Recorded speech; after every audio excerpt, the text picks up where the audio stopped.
Baiklah. Apakah anak-anak ibu udah semangat untuk belajar pagi ini? Semangat. Ibu cek dulu.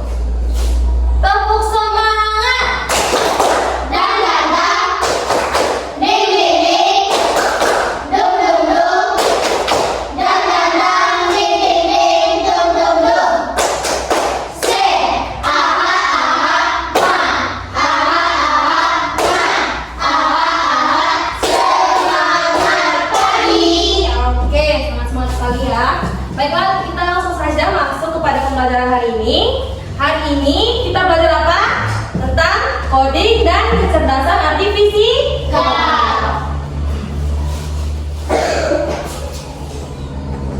Nah, coding dan kecerdasan artifisial. Pembelajaran coding dan kecerdasan artifisial ini merupakan pembelajaran baru pada kurikulum Merdeka tahun ini untuk anak atau peserta didik kelas 5 dan kelas 6 KCC. Sebelumnya, coding dan kecerdasan artifisial itu adalah pembelajaran yang memperkenalkan siswa pada dasar-dasar algoritma, pada dasar-dasar pemrograman, dan konsep AI untuk melatih berpikir logis, kreatif, dan pemecahan masalah. Pembelajaran ini bertujuan untuk mempersiapkan siswa menghadapi era digital. Kenapa disebut era digital? Saat ini kita sudah memasuki zaman digitalisasi. Semuanya sudah serba digital. Tugas pun sekarang sudah serba digital. Guru menjelaskan pun sekarang sudah serba digital. Begitu kan kalian semua. Nah, AI. Kalian sudah pernah mendengar AI? Sudah. Saat ini AI sangat banyak beredar di media sosial. Begitu banyak hal yang bisa dihasilkan dari AI. Ada kan kalian melihat sekarang di sosial media banyak orang yang bisa mengedit foto, menggabungkan foto, mengeditkan foto. Kita cuma memberikan wajah saja, tapi AI bisa menggabungkan dua wajah itu dengan situasi yang berbeda, konsep yang berbeda, tempat yang berbeda. Itulah kecanggihan era digital saat ini. Nah, untuk kalian calon penerus bangsa, kalianlah masa depan bangsa. Kalian harus bisa menyiapkan diri untuk siap menghadapi era digital. Oleh karena itu, saat ini anak-anak semua dipersiapkan agar bisa hidup berdampingan dengan digitalisasi, siap menghadapi zaman digitalisasi yang makin berkembang ke depannya. Untuk materi pertama kita dalam mata pelajaran coding dan kecerdasan artifisial ini adalah berpikir komputasional. Siapa yang mau membaca apa pengertian berpikir komputasional ini? Ada yang mau baca? Oke, Alga, silakan misalkan caranya. Berpikir komputasional, kemampuan menyusun solusi masalah secara logis dan sistematis sehingga dapat diproses oleh manusia maupun komputer. Nah, bagus Alga. Kemampuan menyusun solusi masalah.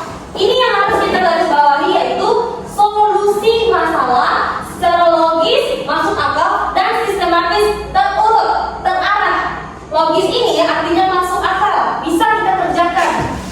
Dan sistematis itu artinya sesuai tersistem, terurut, terarah, sehingga dapat diproses oleh manusia maupun komputer. Itulah yang maksudnya komputasional.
Oke, Pino.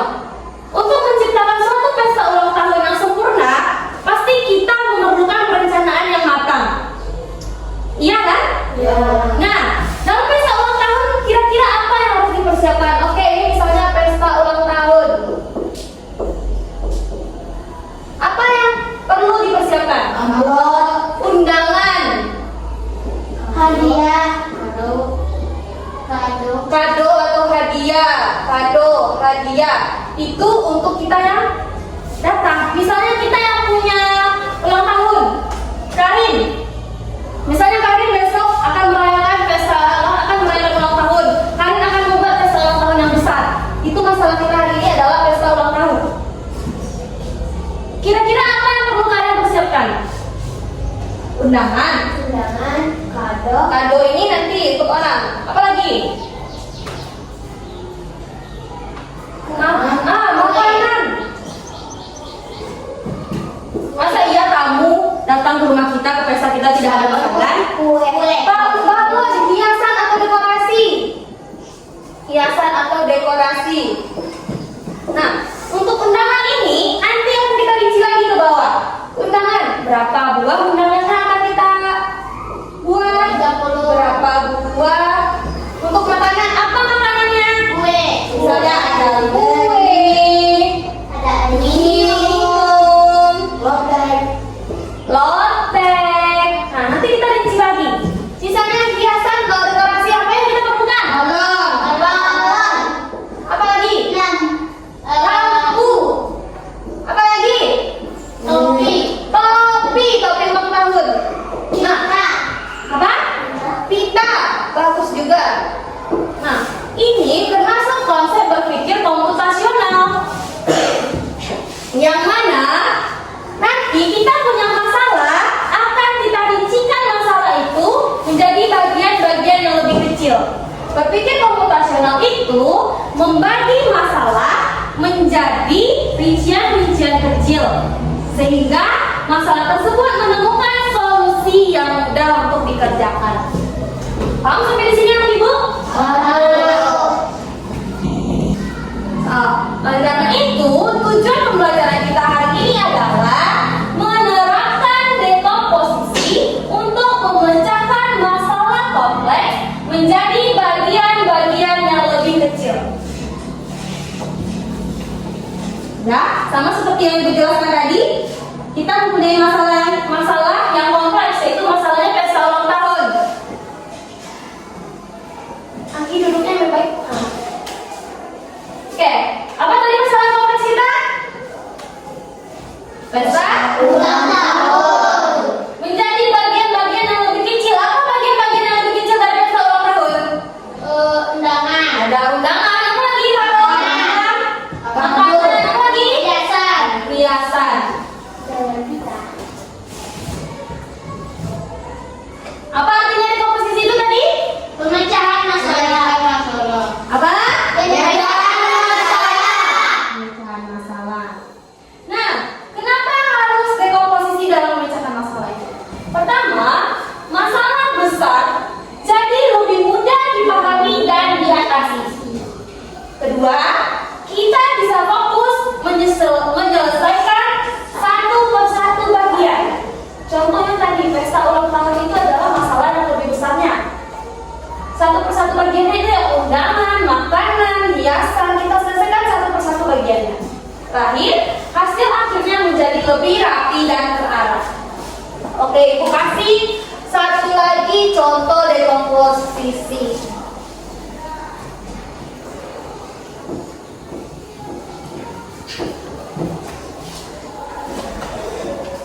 Nah, masalah kompleksnya sekarang dekorasi kelas.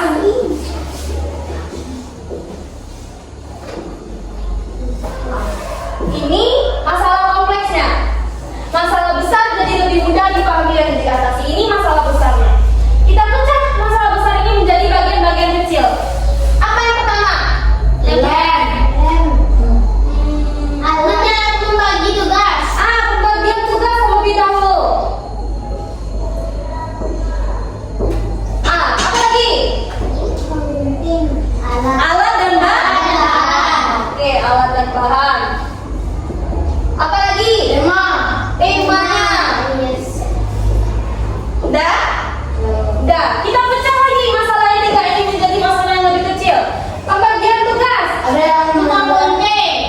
tukang gunting, lem, apa lagi? Menempel, tukang membersihkan.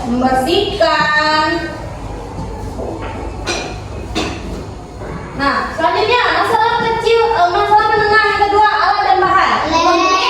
Gunting, lem, kertas, pensil,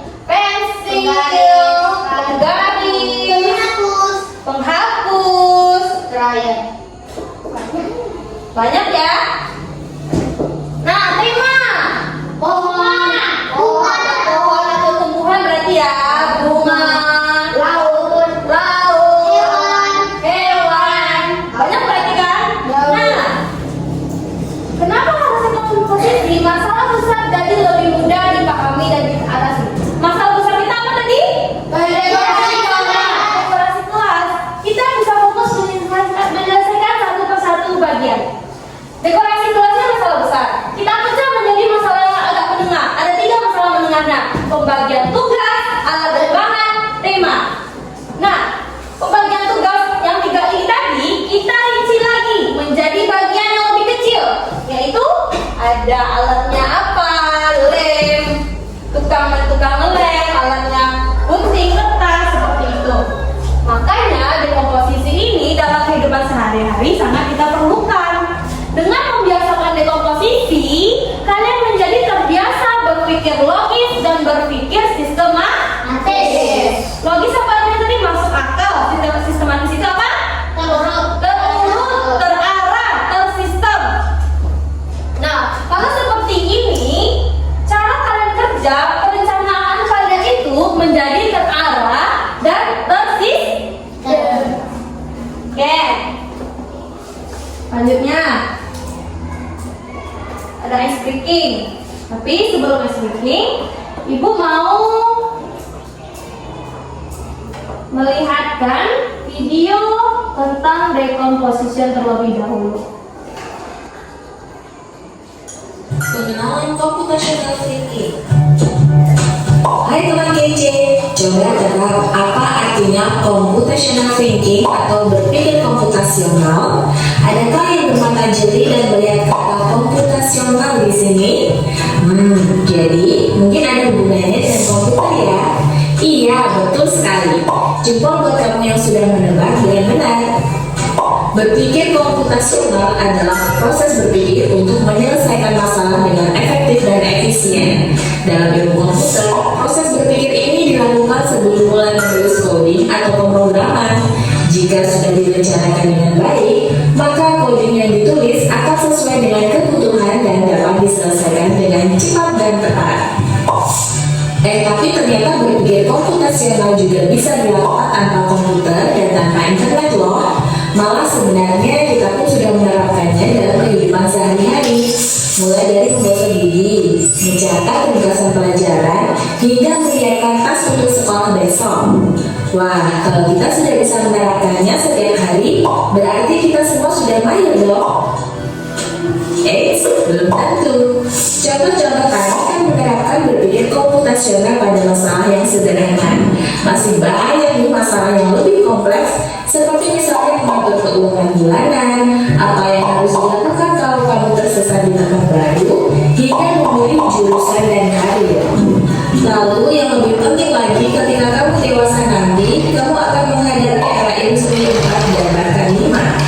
Di sini kamu perlu kecepatan untuk memanfaatkan dunia digital, mulai dari mencari dan memilah informasi yang kamu perlukan, hingga menggunakan informasi itu untuk membuat keputusan penting dalam hidupmu.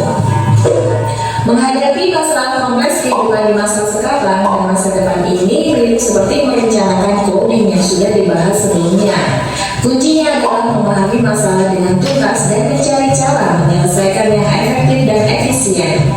Nah, kalau begitu, bagaimana agar kita bisa berpikir komputasional? Sekarang kita bahas ya 4 landasan dari berpikir komputasional. Yang pertama, dekomposisi. Dekomposisi artinya membagi masalah kompleks ke bagian yang lebih kecil agar mudah diselesaikan. Misalnya, kamu ditunjuk jadi ketua panitia lomba 17-an. Maka untuk memudahkan pelaksanaan, kamu bisa menuju panitia bagian acara, konsumsi, publikasi, keamanan, dan lainnya.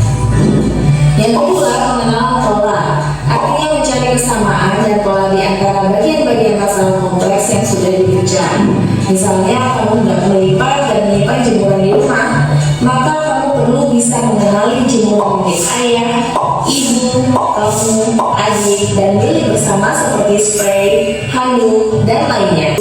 Roti, sayur, dan kopi. Lalu kamu harus buru-buru karena ibu sudah mau memasak dengan minyak goreng itu. Nah, kalau seperti ini, satu cara yang efisien misalnya adalah dengan mengambil barang yang paling dekat dari pintu masuk hingga terakhir yang paling dekat dengan kasir. Nah, itu dia 4 landasan berpikir komputasional yang perlu diterapkan untuk memecahkan masalah yang kompleks. Lalu berikutnya, apakah ada cara untuk mengasah kemampuan berpikir komputasional? Tentu ada. Selain bisa coba kamu terapkan ke masalah sehari-harimu, kamu bisa juga latihan soal untuk mengasahnya. Misalnya, gurumu akan memberikan soal-soal computational thinking di mata pelajaran matematika, bahasa Indonesia, dan IPAS dalam kurikulum mereka. Selain itu, kamu bisa ikut tantangan Webcast Indonesia juga.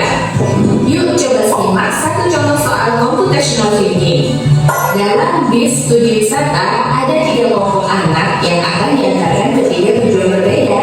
Bis berhenti pertama di restoran, lalu hotel, dan terakhir di museum. Hanya ada satu tempat penyimpanan koper di samping bis, yang hanya bisa dibuka dari satu pintu.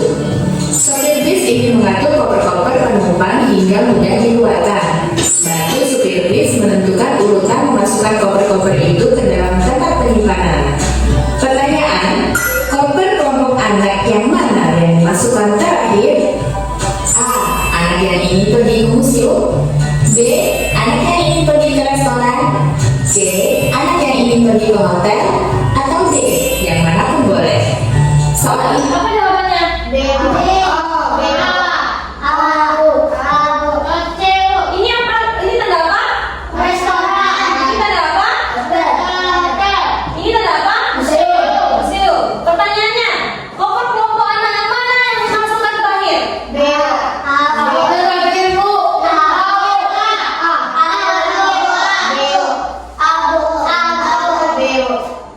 Siapa yang jawab A? Museum. Yang jawab B? Hilang. Gini, misalnya bus kita akan pergi berjalan nih. Pemberian yang terakhirnya adalah museum. Kalau dia terakhir keluar, berarti tasnya yang pertama dimasukkan. Karena kalau kita pertama keluar, berarti koper kita yang terakhir dimasukkan agar mudah diambil. Jadi yang betul yang mana? Yang B. Kenapa masih ada yang jawab A?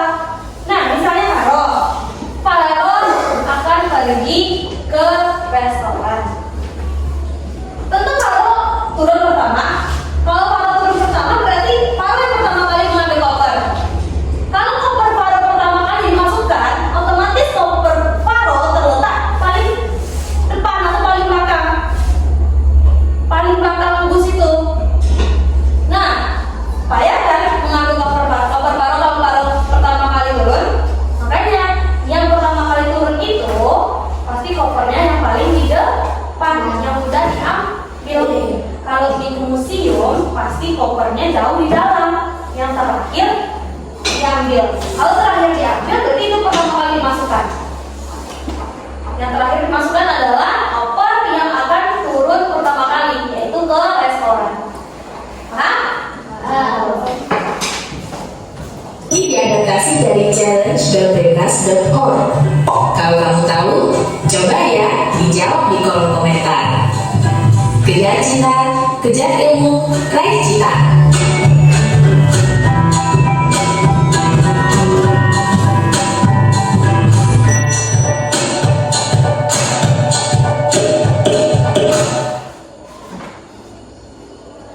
Oke?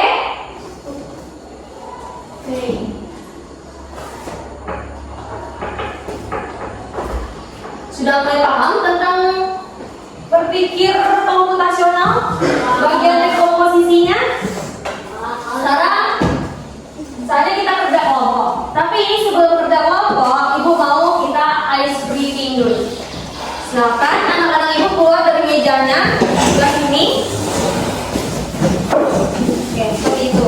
Kita geser aja mejanya ke depan ya. Anggi boleh sebelah situ Anggi. Oke, sebelah sini, sebelah sini. Dan instruksinya, kalau ibu mengatakan merah, apa yang harus kalian lakukan? Kalau ibu mengatakan kuning, apa yang harus kalian lakukan? Kalau hijau, biru. Nah, setelah dikasih instruksi itu, nanti akan ada instruksi pegang kepala kata ibu. Tapi ibu memegang bahu. Kalian harus pegang apa kalau ibu nyuruh pegang kepala? Pegang kepala dong. Nah, berarti tidak konsentrasi. Nah, ice breathing ini untuk melatih konsentrasi kalian sebelum kita mengerjakan tugas kelompok. Sudah siap semuanya? Siap untuk ice breathing? Semuanya tangan di sini. Sertifikat kamu mana? Warna kuning. Harus cepat ya. Hijau. Lari mana lari? Hijau. Hijau. Biru.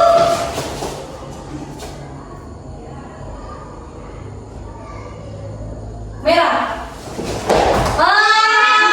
Tidak konsentrasi. Kalau merah ngapain? Kalau loncat berarti ibu mengatakan orang kuning baru kan loncat. Oke, lanjut. Berarti Alga sama Faru belum konsentrasi. Kita ulang lagi. Alga sama Pino, maaf ya. Lanjutnya, kita ulang. Pegang kepala. Oke, mantap. Warna merah. Warna merah. Pino masih belum konsentrasi.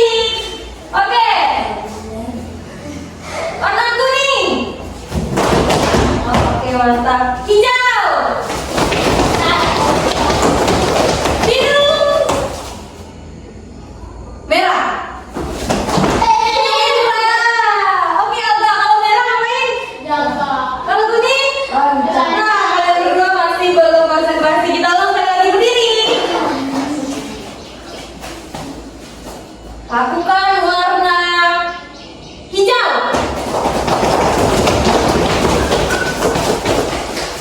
Hijau. Kuning. Siapa yang ngomong? Masih belum konsentrasi. Ulang, sampai konsentrasi. Kalau belum konsentrasi, nanti kalian sudah kelompok juga tidak konsentrasi jadinya. Oke. Lakukan warna merah. Kuning. Hijau. Hijau. Ayo konsentrasi Alga. Ulang. Biru. Sampai kita jadi patung. Biru. Anggi giginya. Hijau. Kuning. Nyongkok dia. Kalau kuning apa?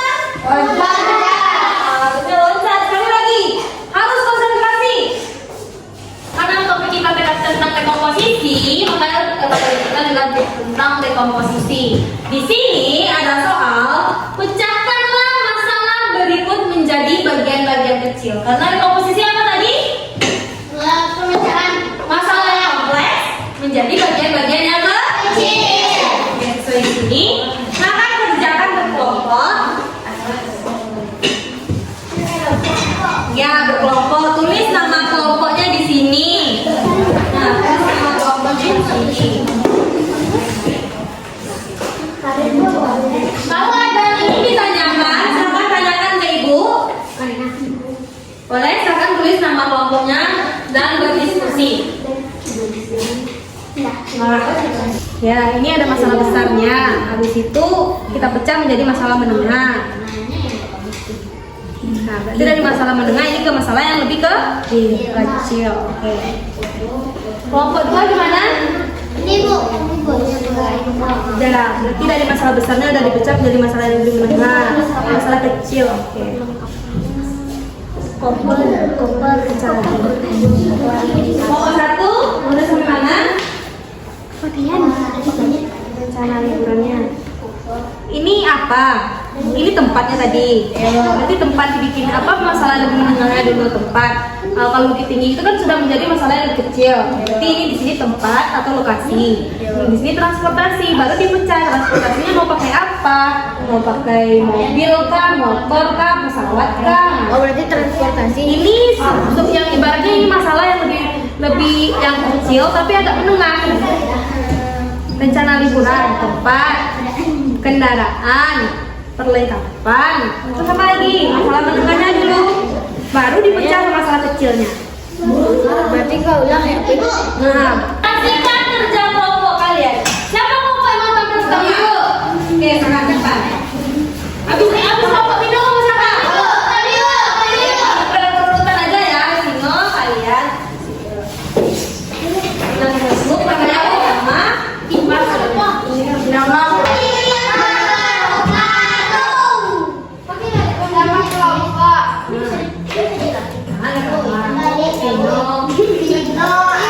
Oke, dan perlihatkan kertasnya ke depan dulu. Oke, jelaskan Vino. Masalah besarnya apa? Kendaraan, Nah, Rencana liburan keluarga. oke. kendaraan, tempat wisata, tempat tinggal, perlengkapan. Kendaraan, mobil, pesawat. Itu temannya. Oke. Kendaraannya apa? Mobil atau pesawat. Oke. Tempat wisata? Danau Toba ke Bali. Oke. Perhatikan di mana ya? Tempat tinggal, hotel atau villa. Villa. Villa itu beda artinya. Oke. Apa lagi?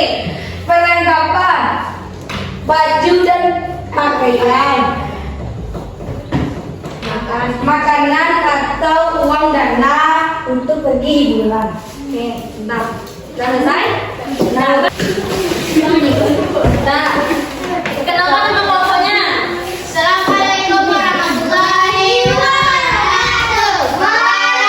Waalaikumsalam warahmatullahi wabarakatuh. Nama kelompok Karina Alga Anggi. Oke, nama bacaan. Rencana liburan keluarga, kendaraan, uang atau dana, tempat atau wisata, Perlihatkan ke temannya dulu. Perlihatkan kertasnya ke temannya. Karin udah. Perlihatkan kertasnya ke temannya. kendaraan, mobil atau motor, travel atau taksi, uang atau dana, makan dan minum, oleh-oleh atau souvenir, tempat atau wisata, kolam renang, pantai, restoran dan mall, perlengkapan, koper, tas, topi, pakaian, baju dan bedak. Oke. Nah, langsung mana tuh? Assalamualaikum warahmatullahi wabarakatuh. Kesimpulan dan Apa materi kita tadi? Ya, kita pada coding tentang berpikir komputasional. Materi pertamanya apa tadi? Dekomposisi. Kita udah belajar tentang dekomposisi. Anda juga sudah belajar kelompok, sudah mempresentasikan. Nah, sekarang ada yang ingin kalian tanyakan? Tidak? Paham? Mengerti? Mengerti? Paham? Oke. Anak-anak ibu, kalian sudah mengerjakan tugas kelompok? Sudah mempresentasikannya? Sudah. Sekarang kita sudah berada di penghujung pelajaran kita